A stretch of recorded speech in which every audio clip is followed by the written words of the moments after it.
കുറേ പേരുടെങ്കിലും ബക്കറ്റ് ലിസ്റ്റിലുള്ള ഒരു സ്ഥലമായിരിക്കും രാജസ്ഥാൻ. ഓക്കെ, ഞാനിപ്പോൾ ഉള്ളത് ജയ്പൂരിലാണ്. പിങ്ക് സിറ്റി എന്നറിയപ്പെടുന്ന രാജസ്ഥാന്റെ തലസ്ഥാനമായ ജയ്പൂർ. ഓക്കെ, ഇതിന് പിങ്ക് സിറ്റി എന്ന് പറയാൻ കാരണം എന്നാണെന്ന് നിങ്ങൾക്ക് ഈ ബാക്കിലുള്ള ബിൽഡിങ്ങുകളൊക്കെ കണ്ടാൽ തന്നെ അറിയാൻ പറ്റും. ഈ പിങ്ക് കളർ കൊണ്ട് തന്നെയാണ് ഇതിനെ പിങ്ക് സിറ്റി എന്നറിയപ്പെടാൻ കാരണം. ഓക്കെ, ഞാൻ ഇനി ജയ്പൂരിൽ എങ്ങനെ എത്തിപ്പെട്ടു, എങ്ങനെ ഈസി ആയിട്ട് വരാം അതാണ് ഈ വീഡിയോയിൽ പറയാൻ ഉദ്ദേശിക്കുന്നത്. ഓക്കെ, അപ്പോൾ ഞാൻ നാട്ടിൽ നിന്ന് അഹമ്മദാബാദിലേക്ക് ടു ടയർ എ സിയിലാണ് ഞാൻ ടിക്കറ്റ് എടുത്തത്. അതിന് ഏകദേശം 3000 രൂപയായി. അതിലും താഴെയുള്ള ടിക്കറ്റുകൾ അവൈലബിൾ ആണ്. ഞാൻ ടു ടയർ എ സിയാണ് എടുത്തത്. എന്നിട്ട് അഹമ്മദാബാദ് രാവിലെ എത്തി. അഹമ്മദാബാദ് രാവിലെ കുറച്ച് കണ്ട് അവിടെ ഞാൻ എടുത്ത റൂമിന്റെ അടുത്ത് തന്നെയായിരുന്നു ശബർമതി ആശ്രമവും, പിന്നെ അതേപോലെ തന്നെ 2-3 പ്ലേസുകൾ വിസിറ്റ് ചെയ്യാനുണ്ടായിരുന്നു. അത് അഹമ്മദാബാദ് കാണാൻ താല്പര്യമുള്ളവർക്ക് അത് കാണാം.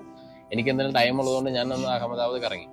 അതുകൊണ്ട് അഹമ്മദാബാദിൽ നിന്ന് ബസ് എടുത്തിട്ട് ആണ് ഞാൻ ജയ്പൂർ എത്തിയത്. അപ്പൊ ആ ബസ്സിന് എനിക്ക് ഏകദേശം 1000 രൂപ എടുത്ത് ചാർജ് ആയി. സ്ലീപ്പർ ആയിരുന്നു. അതിലും ലോ കോസ്റ്റ് ആയിട്ടുള്ള സംഭവങ്ങൾ അവൈലബിൾ ആണ്. ഓക്കെ, ഇനി പറയാൻ പോകുന്നത് ശ്രദ്ധിച്ചേക്കാം. ഓക്കെ, ജയ്പൂര് ഞാൻ ജയ്പൂർ നമ്മൾ റൂം എടുക്കുന്നതിന് വളരെ പ്രത്യേകതകളുണ്ട്.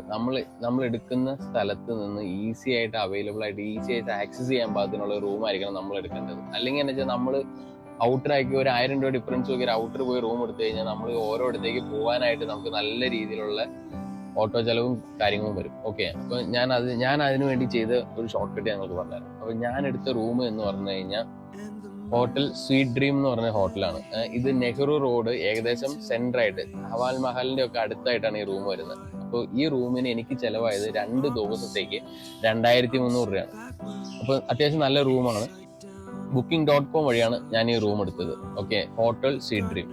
ഓക്കെ, അത് കഴിഞ്ഞിട്ട് ഈ റൂമിൽ നിന്ന് ഏകദേശം 400 മീറ്റർ മാറി നമുക്ക് ഇവിടെ ജയ്പൂർ ബൈക്ക് റെന്റലിന്റെ ഒരു ഷോപ്പ് ഉണ്ട്. അപ്പൊ അവിടെ നിന്ന് എനിക്ക് ഒരു ദിവസത്തേക്ക് സ്കൂട്ടർ 400 രൂപ റെന്റിനാണ് എനിക്ക് കിട്ടിയത്. ഞാൻ എടുത്ത ആക്റ്റീവ് 2 ദിവസത്തേക്ക് ഞാൻ ആക്റ്റീവ് എടുത്തത് ഏകദേശം എനിക്ക് 800 രൂപ ചെലവായി. ഓക്കെ, പിന്നെ എക്സ്ട്രാ ബോണസ് എന്നാ വെച്ച് കഴിഞ്ഞാൽ ഇവിടുന്ന് 150 മീറ്റർ മാറി കഴിഞ്ഞാൽ ഒരു ജിം ഉണ്ട്. വർക്കൗട്ട് ചെയ്യാൻ താല്പര്യമുള്ളവർക്ക് അവിടെ പോയി വർക്കൗട്ടും ചെയ്യാം. എന്റെ ഒരു ദിവസത്തേക്ക് വർക്കൗട്ട് എന്ന് പറഞ്ഞപ്പോൾ എന്റെ അവർ പൈസ വാങ്ങിയില്ല. പിന്നെ ബെനിഫിറ്റ് എന്ന് പറഞ്ഞു കഴിഞ്ഞാൽ ഇവിടുന്ന് നഹർഗർ ഫോർട്ടിലേക്ക് ഏകദേശം 17 മിനിറ്റ് ആണുള്ളത്. പിന്നെ ആംബർ ഫോർട്ടിലേക്ക് ഏകദേശം 15 മിനിറ്റ്.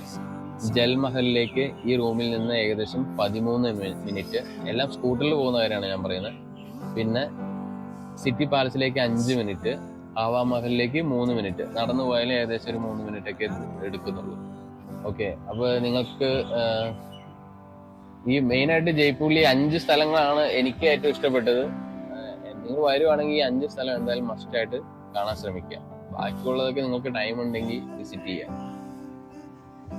അപ്പോൾ അത്രയാണ്. പിന്നെ ഇവിടെ സ്ഥലങ്ങളൊക്കെ എങ്ങനെയുണ്ടെന്നുള്ളത് നിങ്ങൾ വന്ന് കണ്ട് എക്സ്പീരിയൻസ് ചെയ്യുക. ഞാനിപ്പോൾ അതിനൊരു പ്രത്യേകിച്ച് എൻ്റെ ഒരു റിവ്യൂ ഒന്നും പറയുന്നില്ല. എനിക്ക് ഇഷ്ടപ്പെട്ടു. നിങ്ങൾ വന്ന് കാണുക, നിങ്ങളുടെ അഭിപ്രായം പറയാം.